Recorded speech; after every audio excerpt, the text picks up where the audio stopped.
Welcome. In this lecture, I want to go through optimization. This is a very common thing that one wants to do in pretty much every field. So it's a really good thing to learn how to do. And I'm going to do this through an example. As is always the case, no example can capture everything. So there will be circumstances this example doesn't capture. And we'll talk about that a little bit as we go along. But hopefully this will kind of be helpful and make a little sense when you're trying to tackle your own optimization problems. So we're in a situation where a firm has a profit of, and it's given by this equation, so it's pi of x is going to equal 675x plus 108x squared minus x cubed. And this depends on how many microchips x are produced. And the question is, so what is the domain of pi of x? Okay, so for that, we need to think about what values of x does the problem actually make sense. And then the second part that we'll do in this lecture, in the next lecture there'll be some more parts, is we want to figure out how many microchips should the firm produce to maximize its profit. Okay, so let's get going.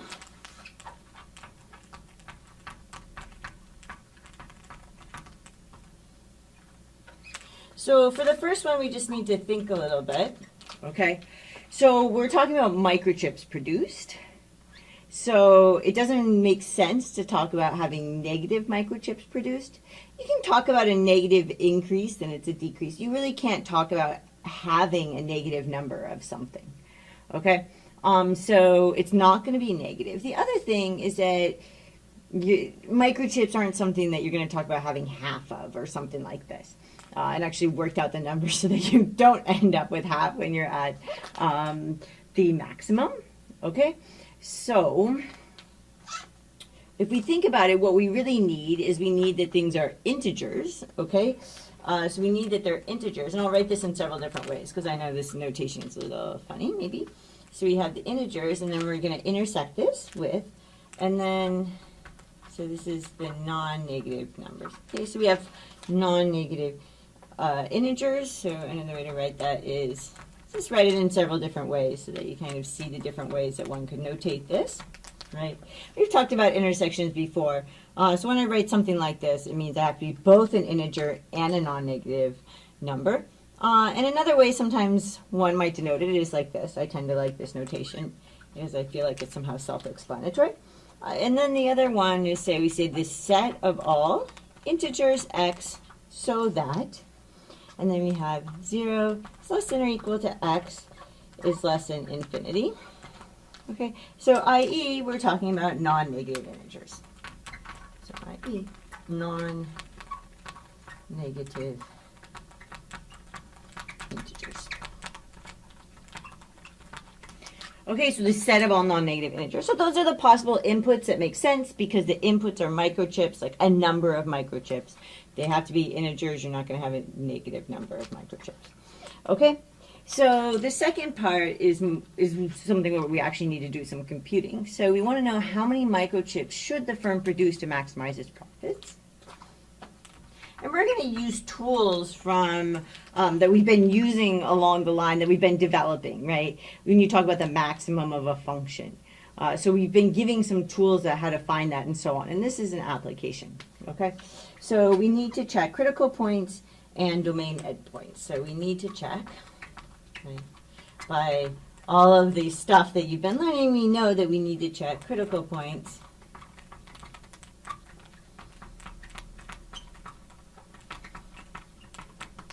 and, right, the other part being domain endpoints. So this is a little different than what we've done in the previous lectures, which is actually part of why I like this example, because you have only one domain endpoint. Okay, so let's go ahead. And then the next thing we want to do, so the first step, so we know when we want to maximize something, if we're going to find critical points, what do we need to do? So the first step that we need to do is we actually need to take the derivative of this function. Okay, so here's our function,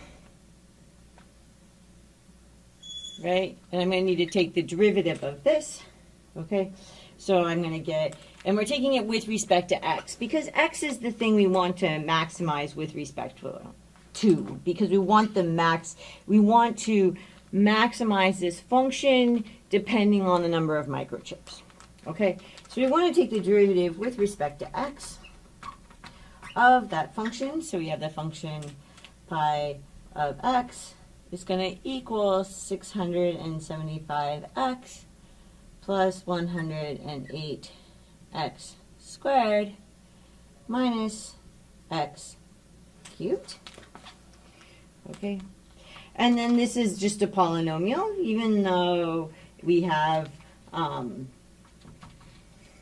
it's like notated a little bit funny, but it's still just a polynomial.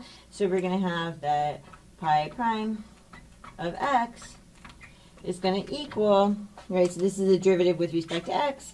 So, right, this is just an x, so we just take the coefficient. For this one, we have to drop this down. We have to double this, so we're going to get, right, 2 times 108, so I'm going to get 216. 2 minus 1 is 1, so I just get x. And then this part here, I'm going to, again, I drop down the power, I subtract 1, so I get like this. Okay. So this is the function we're looking at. Now we need to maximize, right? We're trying to find critical points. So what I need to do is I need to figure out where this is 0. Okay, so we're going to solve for, so step 2.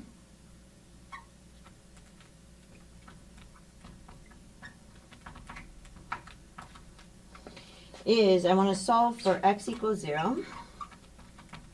Sorry, I want to solve for where this derivative that I just took there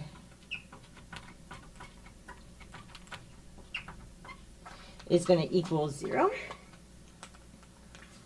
Okay, so this is what I need to equal 0. And this is going to help me find the critical points, right, to find the critical points.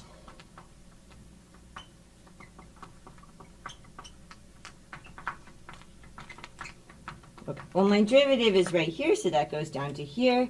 So I've got that. I need to set this equal to 0, so I have 675 plus 216x minus 3x squared equals 0. I planned this carefully so that I could actually pull a 3 out of this. So I have 3 times, and then I have 225 plus 72x minus x squared. This is all going to equal 0, okay? And that's what I'm looking for. Now, looking at this, you'll notice that, right, 3 can't be 0. So if this is going to be 0, this thing has to be 0, okay? So i.e., I need that this inside here is 0. So I need 225 plus 72x minus x squared is going to equal 0. Okay, now we know this is a quadratic equation, so I get to use a quadratic formula. Okay, so let's go ahead and continue with this. So we're going to use the quadratic formula.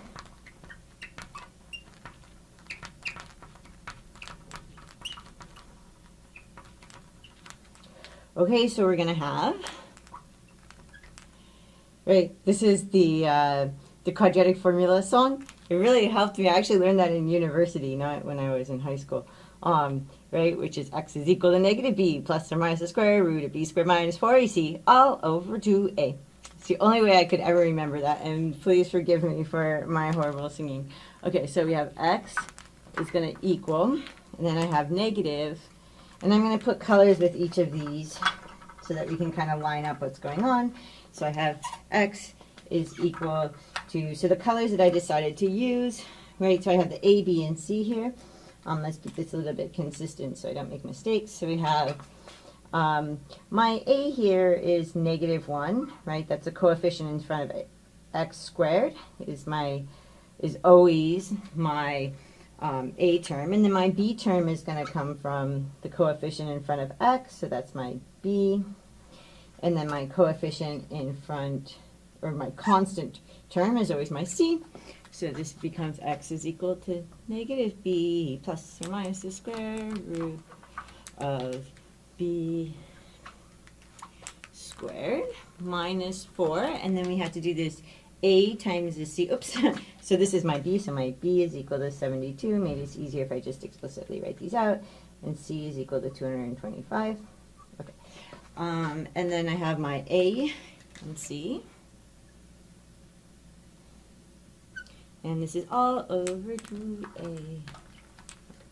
So now we can just kind of match up. We know exactly what goes in where. So I'm going to get that x is going to equal, from the quadratic formula I have x is equal to, so I'm going to get, well, I'm going to go minus, so I put in the 72. And then plus or minus, and then I have to, let's go like this.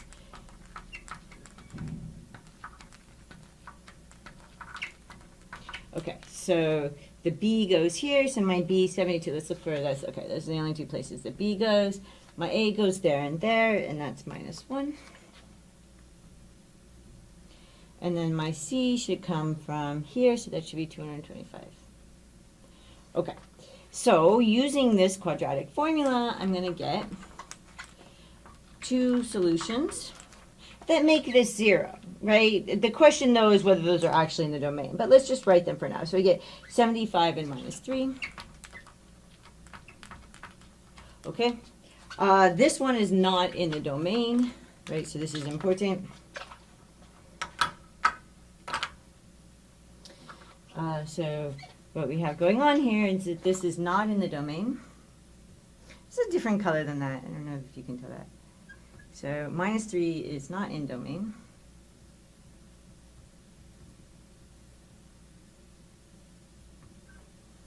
Okay, so then we have, trying to tell, I think I went off the board a little bit, so let's fix that. Oops, this is causing a little spinning for some reason.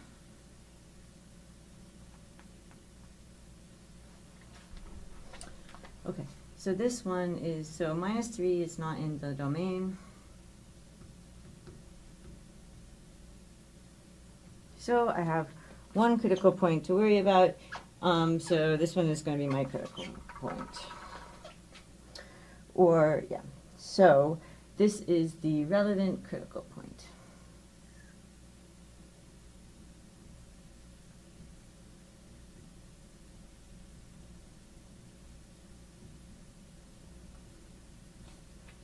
Okay, but we're not done, because remember we needed the critical points to check both the critical points and the domain endpoints. Okay, so what step am I on? 3. Okay, so step 3. You can go like this to make this clear. So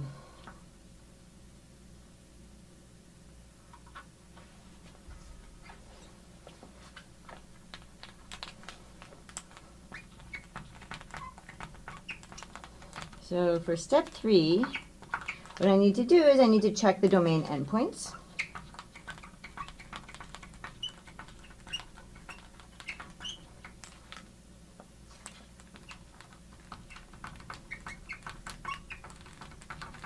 Okay, and in this circumstance, so I have pi of 0 is going to equal 0, okay? And then so I'm going to kind of compare that with pi of 75, which you can work out, right? So 75 was this critical point, so that came from here, that critical point from there, okay? So this 75, if I put this in, I know that this is greater than 0. You don't actually kind of need to. We'll go through and compute it later, but for now, I'll just say this is greater than 0. Okay, so this tells me that this is the max if the second derivative test agrees. Okay, so this is the max.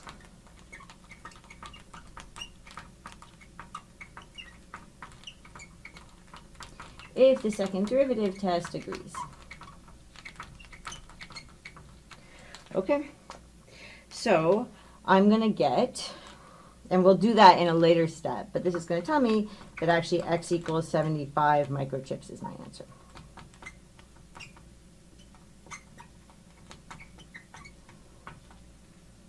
Okay, so I took this 75 from there, okay, and I didn't get anything higher at the domain endpoint, and there's actually something to kind of look at here.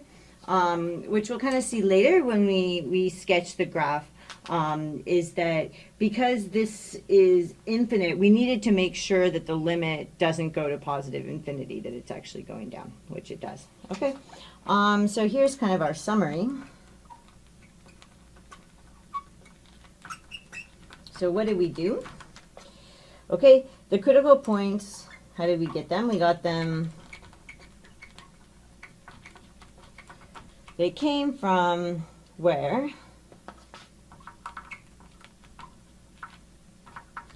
Pi prime of x equals 0. We can compare pi of x.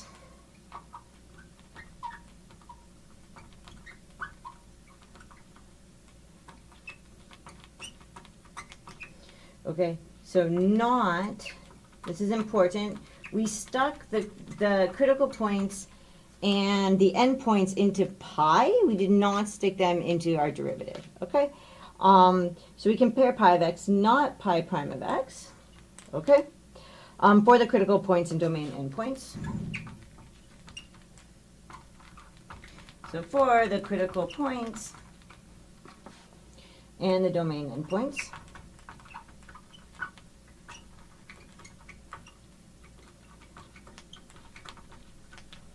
I'm not liking that we can't, I'm worried this is not dark enough for, let's just do this all in red. Okay, so here's our summary.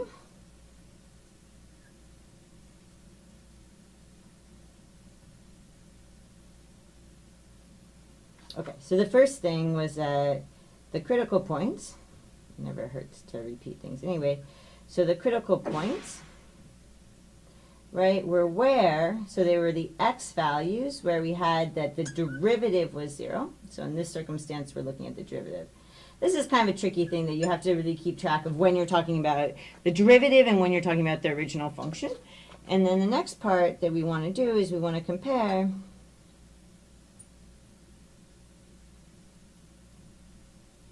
so now we're talking about the original function. Okay, so this is not, now we're not looking at the derivative.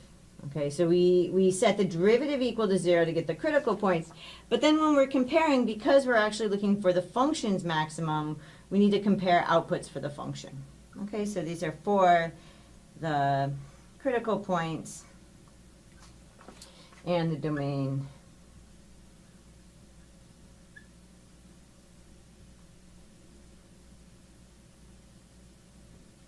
endpoints. Okay, and then the last thing that we wanted to do was we know that the max is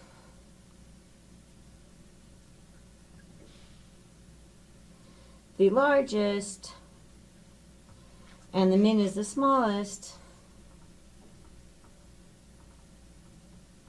Okay, unless we had that, right, we needed to look at, so in these two circumstances, so the max is the largest unless the limit as x goes to infinity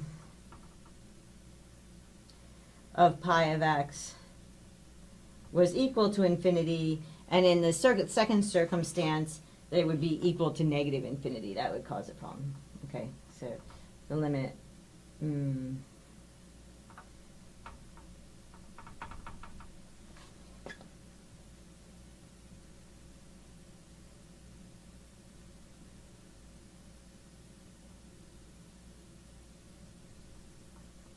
Okay, in that case, you don't have a biggest or smallest. But as long as you have a, as long as our limit, and as you can kind of see this, that our limit in this circumstance is we go to infinity, and why do we need to consider that? Because our domain has this infinity here, that's actually an endpoint. Because that limit is actually minus infinity, we know that we don't go off. So we actually do have a maximum, and otherwise we wouldn't. But once we do that, what do? We take the derivative to find the critical points, or where the derivative is 0. Then we take those critical points and we stick them right into our function. And then we see, and we do this also with the endpoints, and we should also do a limit there. And we're going to see that what we're going to get, and maybe I'll actually kind of write this, that I didn't plan to write this, but I think this is going to make it a little bit clearer here to have this in here. The other thing that we're going to kind of notice is that the limit as x goes to infinity of pi of x is actually equal to negative infinity. So we don't have to worry that we're getting a biggest out in that direction. Okay, and so we compare 0, something greater than 0, negative infinity, so this is going to be our maximum, okay? And if we were looking for a minimum, everything would kind of have to be swapped around, okay? So, I hope that made some sense, and I will see you in the next lecture.